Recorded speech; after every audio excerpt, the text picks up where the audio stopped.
Wherever there are shadows, there are people ready to kick at the darkness until it bleeds daylight.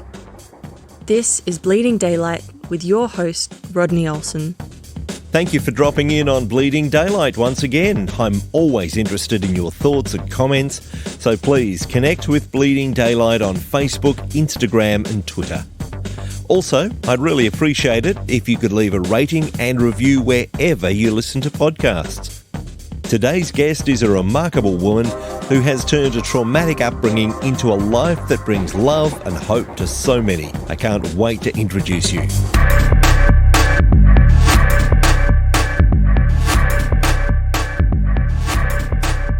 When you think of Meg Glesener, one of the first words that comes to mind is family.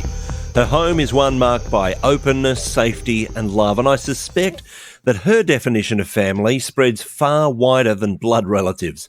So it may be a surprise to find that her experience of family growing up was starkly different. These days, she hosts and produces the podcast Letters from Home. I'm honoured to have Meg join me as a guest on Bleeding Daylight. Thank you for your time. Rodney, thank you for having me. I feel so blessed to be part of all the great stories you're getting out there to encourage our hurting world. Thank you very much. I mentioned you growing up in an environment that's very different from the one that you and your husband have created. So let's start with where you grew up. Can you describe what kind of neighborhood you grew up in? Well, I went to about 10 elementary schools. So as far as the neighborhood, well, I'll tell you about my parents. So my parents met in Memphis at playing a game in college. They were playing bridge. And my dad thought, oh, she's really smart. And anyway, I think he lost some kind of a bet and ended up on a date with my mom. And they dated for a very short time. And then my dad ran into a telephone pole while he was backing up for a football catch, went into a coma. He had broken up with my mom. Just before that, my mom came and visited him, and then they redated again for a very short time, and my brother was conceived. So they married, both being Catholic, but their marriage was volatile and loveless from the get-go. And my dad didn't really grow up with a father. His father had abandoned him. He was very abusive. And then you add alcohol to the mix, and they had 3 kids in 3 years. And so their marriage started off really, really bad. My mom, because of the physical abuse, kind of went internal. And when I was 5 years old, they had moved to California, and my mom had tried to reach out to her family, but nobody believed her that she was being abused, which is really awful. And so they ended up moving to California with 3 kids, had a 4th in California. And when I was 5 years old, it was Christmas time, and my mom and dad were fighting. I only have 2 memories of when they were married, and they were fighting, and they were yelling, and they shoved us and sent us in a room. And I was sitting there on a bed with my brother and my sisters, and I could hear that song, that Christmas song, "Oh Tannenbaum, oh Tannenbaum." And that's the only memory that I have of my parents' interaction together, and they divorced after that. Then I ended up living with my mom while my father disappeared for probably 5 years or so, didn't want to pay child support or anything, and just kind of adiosed. And my mom was trying to raise us on welfare and food stamps in California. You mentioned that no one really believed your mum's story of abuse. And these days, it's becoming more common that we hear of stories and that people are getting help. Do you think that life could have been very different for your whole family had someone believed her back then in that first place? You know, I hadn't even thought of that, but yes, it could have been so different for her, because not having the people that raised you, and my mom was young, she was 20, and by 25 had 4 kids. And if her parents would have believed her, maybe my dad would have gotten some help right there at the beginning. It could have been really different. Maybe he would have gotten the help that he needed. Maybe she would have had a completely different life. Maybe they would have separated. Who knows? But instead, it started 15 years of raging alcoholism for my father. And with my mom, we were on food stamps, and she was in and out of a lot of bad relationships. And because she was so kind of in her own world, we just were kind of on our own. And my mom would say that I raised my younger brother, and one of her boyfriends was sexually abusive to my sister and me. You add a checked out mom who has no way to deal with anything, and a really needy situation, in and out of relationships. And then my dad came back about 5 years after that, and he took two of the kids so that he didn't have to pay child support. And so I was left with a couple of siblings. My dad was kind of out of the picture. I don't remember a parent ever coming to a parent night or anything at school. I don't remember getting help with homework. I really hardly have any memories of my early life. And I think trauma plays a part of that. Another awful thing that had happened is that I didn't realize until I was my second year of college, and I had a flashback memory. And the flashback memory was being sexually abused by my own father, which is horrific. And to be able to process that. And so I just mentioned that because I think because of that, and the other thing with one of my mom's boyfriends, I think I hardly remember anything really before 5th or 6th grade, besides a loving grandparent, who came from Tennessee and would take us to Disneyland and that sort of thing. So besides that, it's just such a blur until I got a little bit older. If you put yourself back in that situation and start to imagine it as a child, did you know that something was not right? Did you hear stories from other kids at school and realize that your family was different? Or did this just seem normal to you? It seemed completely normal. And Rodney, I didn't even realize till college that my home wasn't normal. As I entered middle school, I lived with my mom still, and we lived in kind of an area that had a lot of gangs.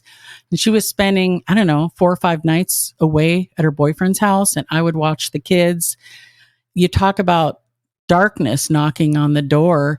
There were so many people in that apartment complex doing drugs, and they would go down. We lived right by this riverbed right across from a cemetery, and they would go down into the riverbed and do drugs. And I just really wanted to be accepted and I said, I'd like to, come. And they said, no, we don't want to mess you up.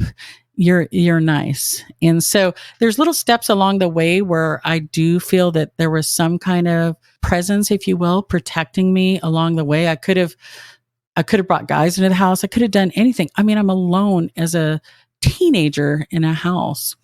And so my relationship with my mom wasn't that great. And I really turned to sports really felt good to be good at sports and that kind of thing. When I was a freshman in high school, my relationship with my mom came to a head one day, and she was mad at me and she yelled at me about something. She thought I was giving my brother the wrong medicine and said, why are you trying to kill my son, when I got the wrong medicine? And she had been out that night and she was yelling at me for no reason. And I just lost it. And I said, hey, I'm the one who does, this. And, I've paid for my clothes. She goes, you're not grateful, blah, blah, blah. And I ended up throwing a shoe at her because I said, well, here's your shoe back. And I walked barefoot to my dad's house, walked 7 miles barefoot, stubborn. And when I got there, because we had all lived with him a couple of years before that as a trial year, and he was so angry and so drunk, I just thought, I don't want to ever go back to live with my dad. She would threaten us all the time. It wasn't one of those nice situations where people speak nice about each other. No, they both spoke awful about each other. I didn't even know they liked each other at any point until my mid-30s when I asked them about how they enjoyed each other's playing game. I got to my dad's house. He said, you can stay here if you want. And I really wanted my mom to apologize. I wanted her to apologize for being rude, for not being thankful for all that I'd done for her with taking care of the kids. And She never apologized. And I was so mad. And I was also scared because my dad was so mean. I remember sleeping under the bed in my dad's guest room with stuffed animals piled around me and wishing my mom would call mom, call back.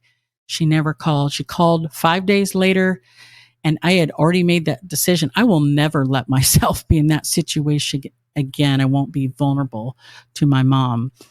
She called 5 days later and she said, "You can come back." And I said, "No, thanks."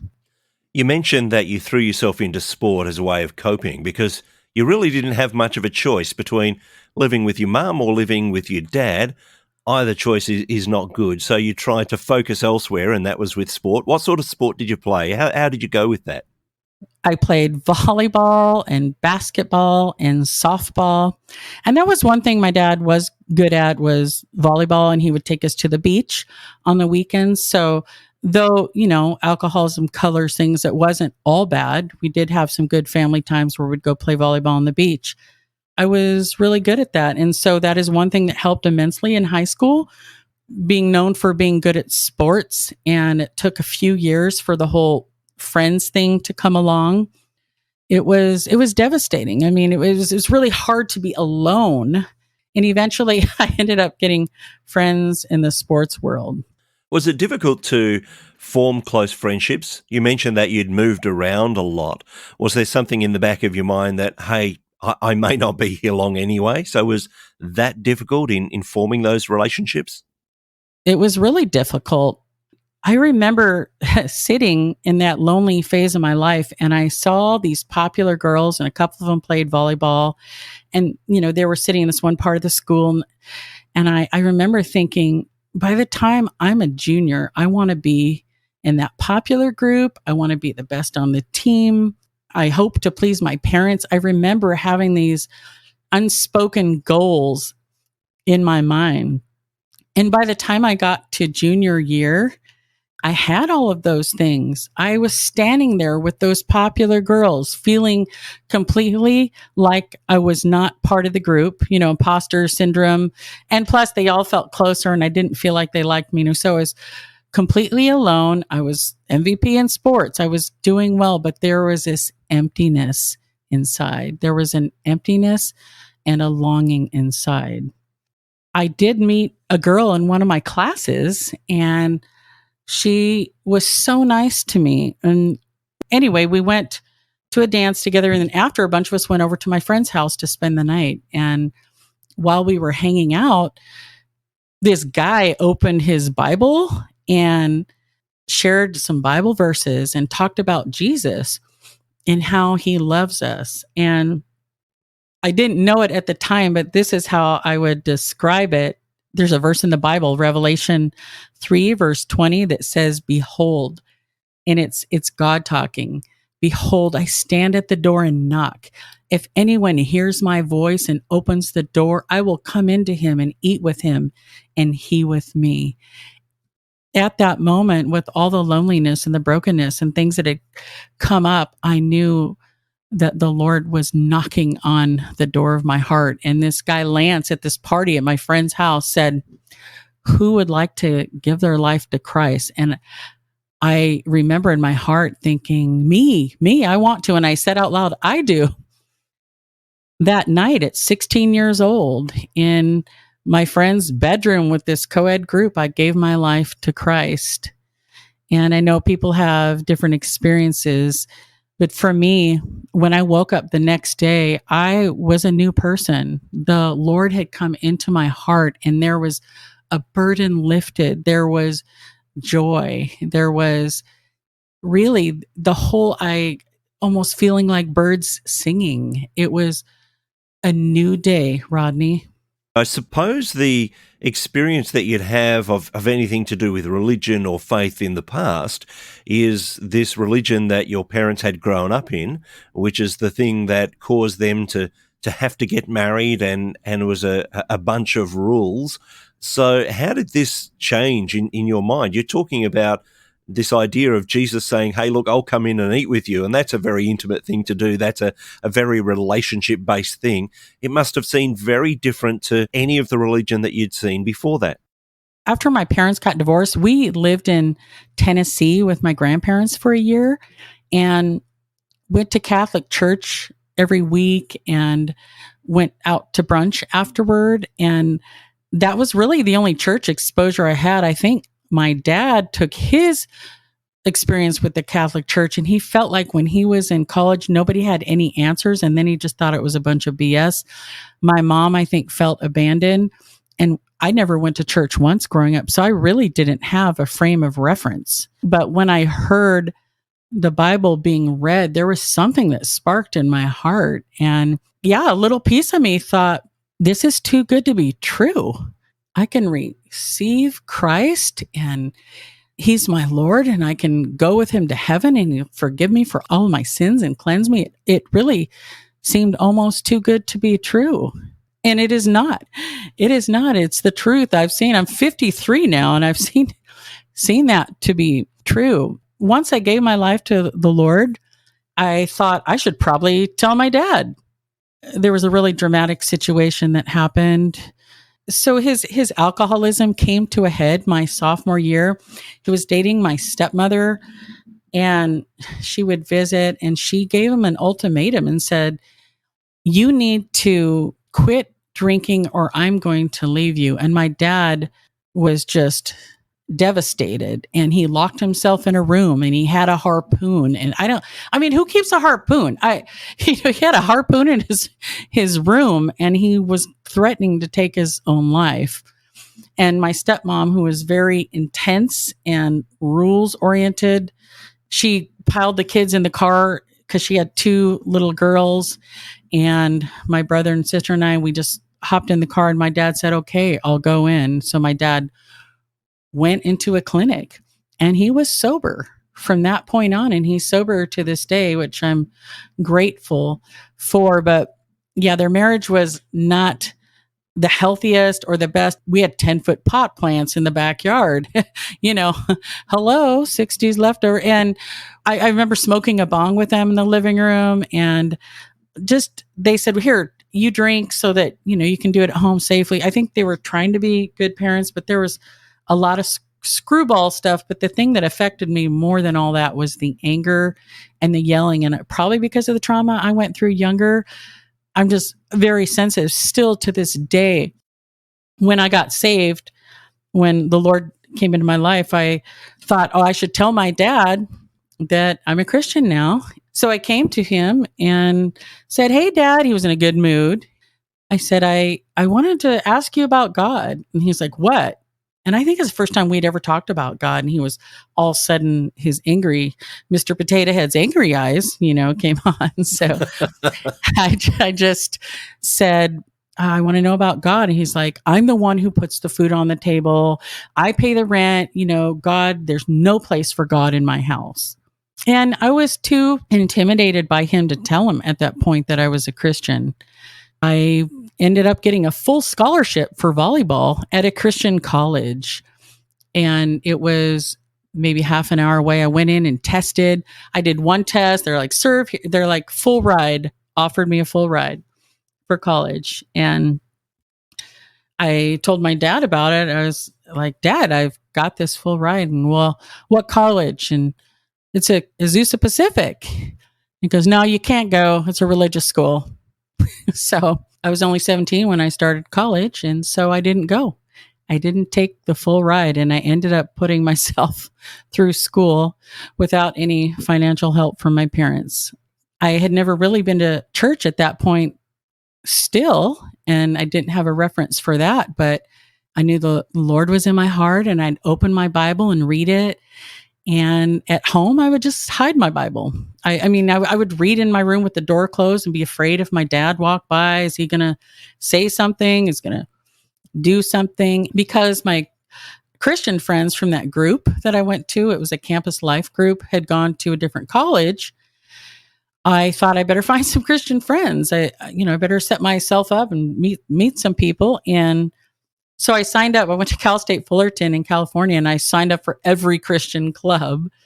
And the first one that I went to, I walked in the room and I met people, and I thought, wow, they're just not talking about God. It wasn't like, you get this cheesy feeling sometime from people or over emotional or something. I was looking at these people and I thought they really know God. And I started really growing in my faith, and college was just a great life changer for me. So many things started changing for me in a good way. I wanted to go to church. I was invited, and I told my dad, "Hey, Dad, I'd like to go to church." And he said, "Well, you can go once, but if you ask me to go again, you're not welcome to live in this home." And he said, "Religion's a bunch of propaganda and a bunch of BS." And he said, "I would rather that you told me you were on drugs than that you were a Christian." That's a pretty tough thing to have to deal with. Of course, you took that opportunity to go to church once. What happened when you decided that you'd like to go back?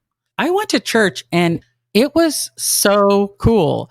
I was hearing people singing praises, and I just thought, this is where I should be. I had asked this older lady who I had met, and she said, "Wait till you're 18." But I thought, I'm tired of hiding the Bible. I want to keep growing. And so I decided, like you said, I decided to tell my dad, and again, waiting for him to be in a good mood. I'm like, "Hey, Dad, I would love to talk to you." And he's like, "About what?" And I think he knew. Called my stepmom down. They're sitting there. We're in the living room. They're looking at me, right at me. "So what do you want to talk to us about?" And I said, "Well, I want to go to church."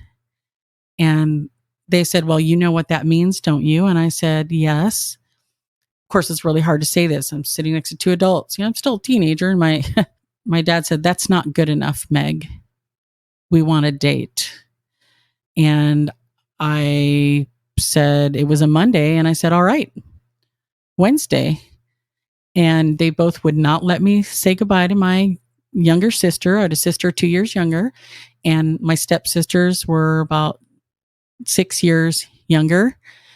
They wouldn't let me say goodbye. I called Mom and I said, "Hey, Mom," and I'm really grateful to my mom for this. I said, "Dad won't let me live with them. Can I come back with you?" And she said yes, and she was living with a boyfriend at the time. So I moved in with my mom, and I never got to say goodbye to my sisters. My sister told me that she thought I left because of her, and my parents told her that I loved God more than I loved her. And she didn't even realize that until our 40s when we had this conversation. So I moved in with my mom, and I started really growing in my faith. And I was going to church, and somebody was taking me aside and discipling me. And I thought maybe I'll do a walk-on for volleyball at the college. But I realized, my sports are going to end, but my life with God is not going to end. And at that stage of my life, I decided I think I'm done with sports. When your father had said, "Hey, look, you're not going to be welcome here if you continue on with this God stuff," when you came to have that conversation, was there a part of you that thought, surely he can't be serious? He was just saying that, but he's going to say, "Oh, look, we don't agree, but you're welcome to stay here." Was that how you thought it would be? Or having known him for so long, obviously, you realized what this might mean?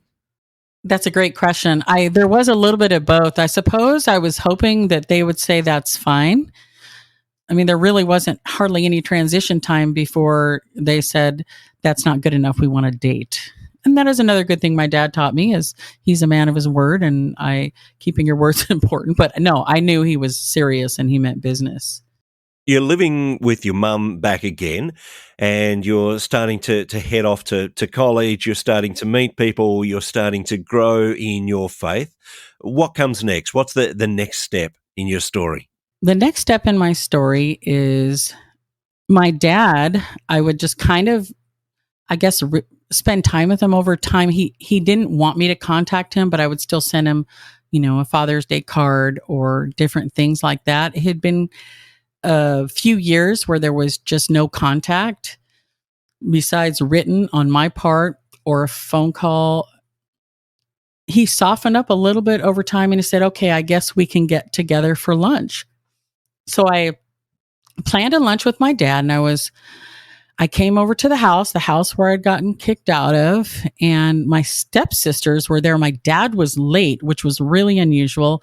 I had determined in my heart, I am not going to bring up God. I'm just going to sit here and, I was nervous, and I go inside the house. My stepsisters let me in, and I'm sitting in the living room with my sisters, and they look at me and said, Meg, tell us about God. We want to know. And so Wow. Wow. Right? So I answered their questions, and we were having this incredible conversation, and they said, I want to become a Christian. And so we planned in the middle of the lunch to go for a bike ride, which we did right there in this complex, beautiful housing complex. And they got on their knees in this park with their little bikes at, I think, 9 or 10 years old, and gave their life to Christ.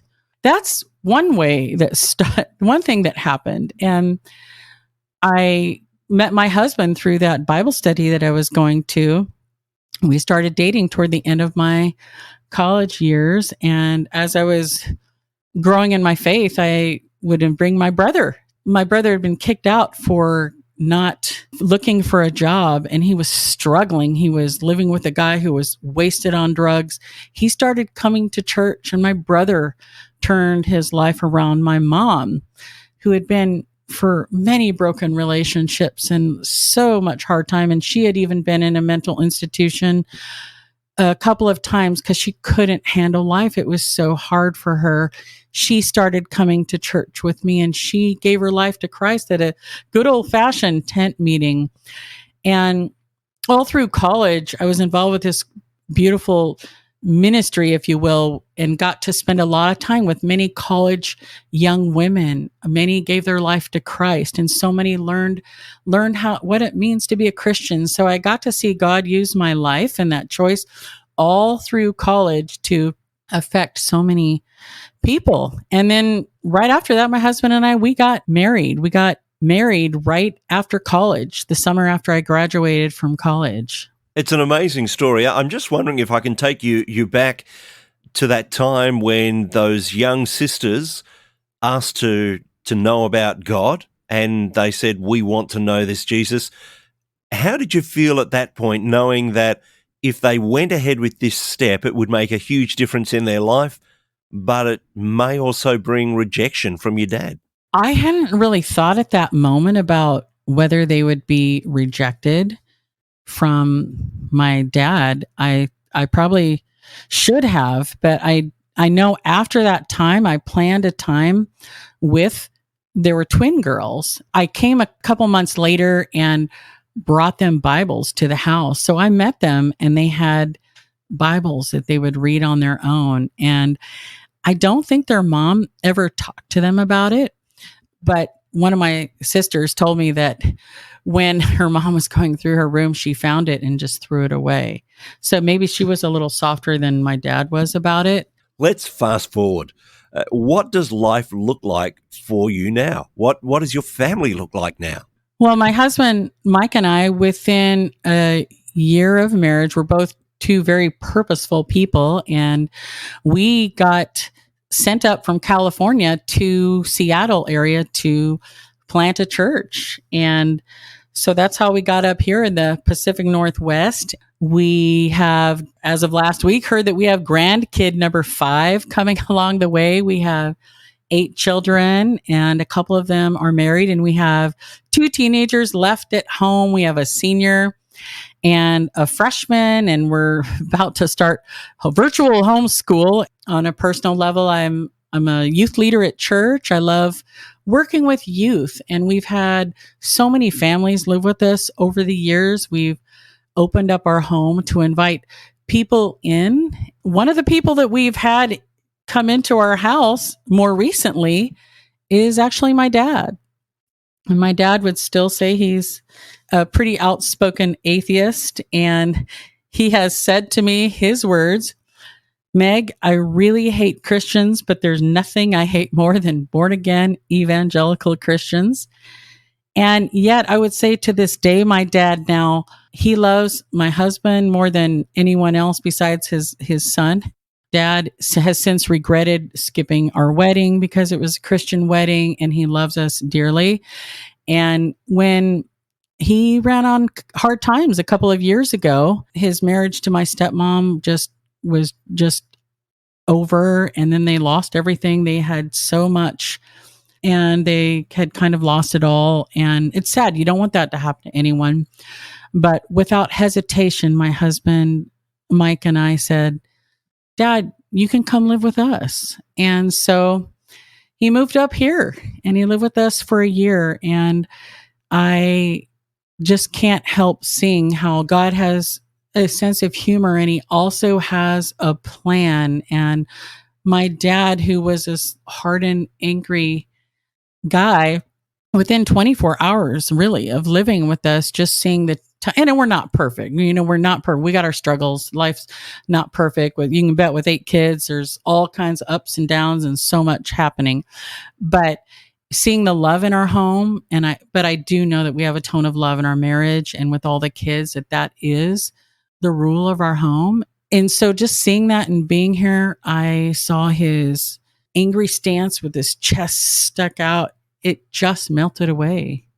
It's interesting that the tables have completely turned from someone who said, because you don't believe what I believe, you have no place in my home, to being welcomed back by that same person who says, you don't believe what I believe, but you are welcome in my home. That's got to have had an effect. I think it really did. And one time when he's still an angry fellow, and I think he just doesn't have a lot of strength, and he had his own difficult story, but when something hard comes into his life, he backs away from it. Well, when you back away from all the hard things, you end up being alone, and he's alone right now. And I love him, and he has softened up a bit over time, but it's a blessing for me. It was a blessing to be able to give that to him. And once we had a conversation while he was here about all the stuff that happened in the past, and he said, oh, I didn't let you go to that college because it was too far away.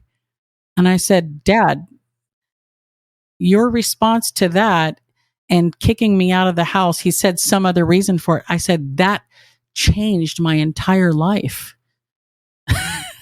But he remembered it all differently. It was gaslighted. You've created this family home that is so different from the one that you grew up in. You've got 8 kids, and you've mentioned that you welcome a range of people in, and maybe you can tell us some of the people that have been welcomed into your home over time, apart from your dad. But was it difficult to be able to create that safe place, having not seen it modeled in your own childhood?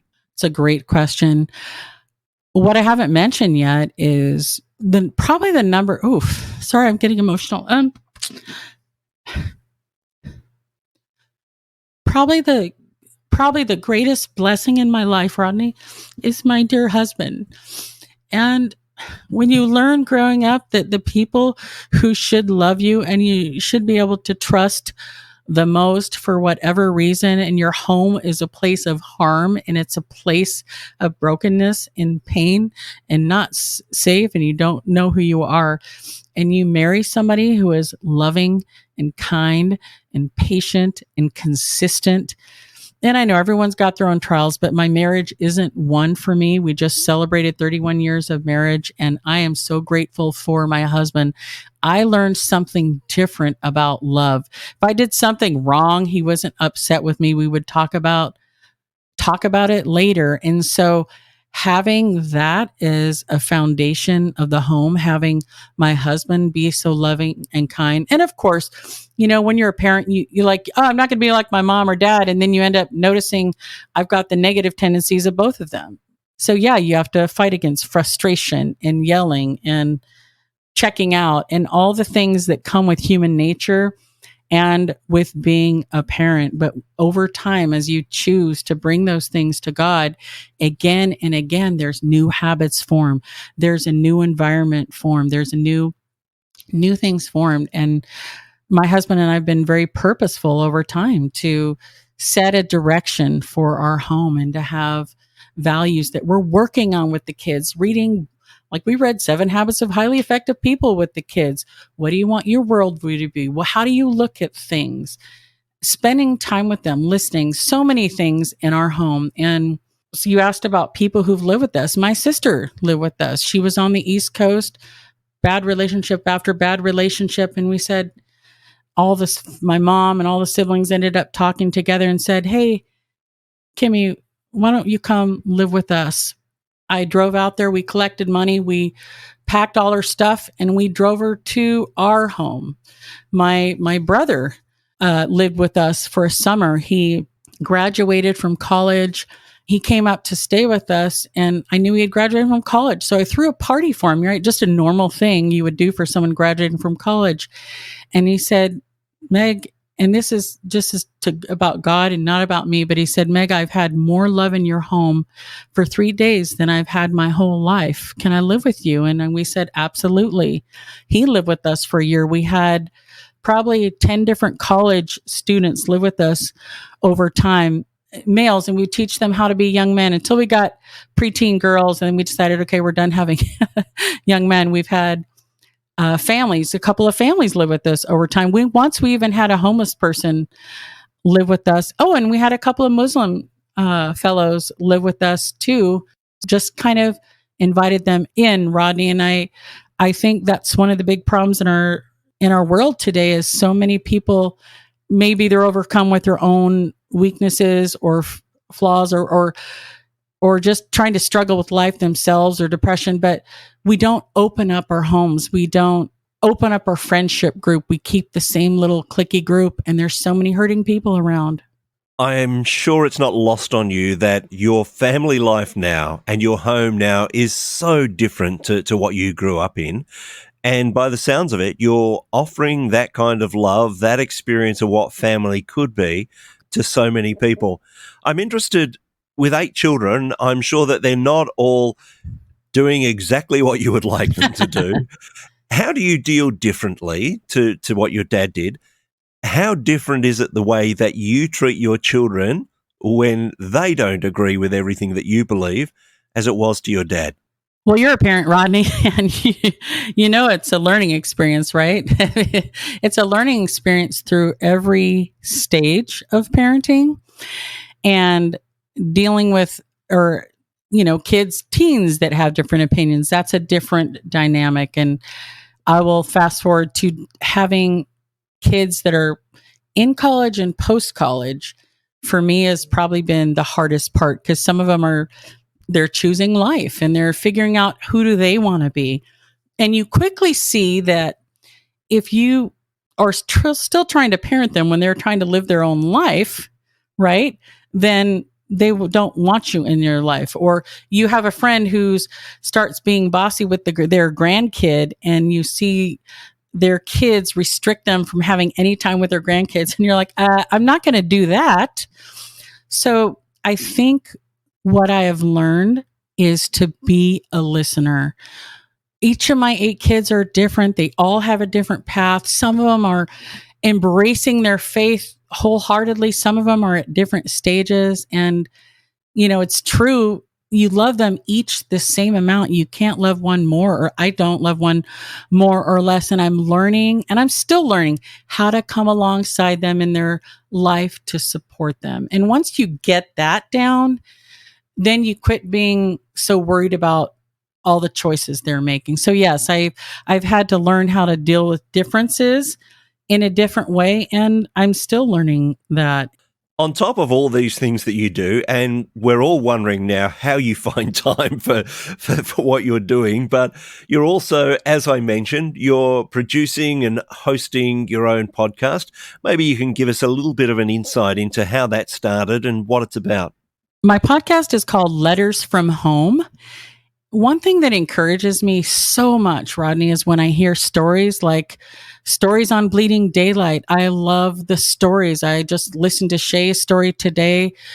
So many of your stories have really resonated with me. And for me, when I hear great stories, and especially faith stories, it ministers to me personally. And I was thinking, if it means so much to me, the stories of people and lives that I know, maybe it would encourage and bless someone else.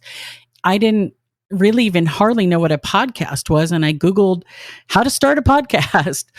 And when I was thinking about doing the podcast, so many faces came to mind of people in my life who inspire me. And so I'm working away on that list to get the podcast stories out to so many. And I have so many people on my heart. As you know, there's so many great stories in the world. And you get the opportunity to bring those stories to life. I'm wondering for those who you've interviewed and chatted to, have there been some who thought, look, I really don't have a story to tell, and yet you've been able to draw that story out that's been a blessing to others?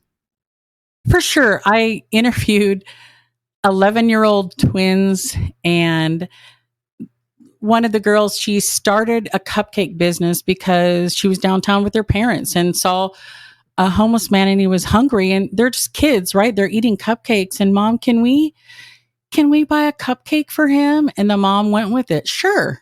And it turned into a whole cupcake business where they donate 10% to HopeLink to help with the homeless. Beautiful stories like that. My son almost died 4 years ago when he had encephalitis, which is an infection in your brain. He was acting crazy on his job. They thought he had a mental break. He was put into a hospital ward falsely. And that's my first episode. And so, yes, that's one where maybe he didn't think he had a story to be told. And he's grateful. And it's been freedom and a blessing for him to be able to take the shame away from what he went through, and how God in 50 days got him out of that place of the mental institution into a place of healing and back in college. So yes, God's used us to help get many stories out, and we got a lot more to share. What I love about your story is it's this complete change of what was and redeeming it for what can be. And I'm sure that there's still plenty to come in that story as you continue to journey alongside others. We haven't even touched on the fact that you spend a lot of time discipling others and drawing them closer to Jesus, as well as doing that within your own home. But I just want to say thank you so much for sharing your story so openly and honestly. It's been a delight to have you on Bleeding Daylight. Thank you, Rodney. We'll just keep trusting that God's going to keep knocking down those doors of the darkness to get the light going forward to this hurting world. Thank you for listening to Bleeding Daylight. Please help us to shine more light into the darkness by sharing this episode with others. For further details and more episodes, please visit bleedingdaylight.net.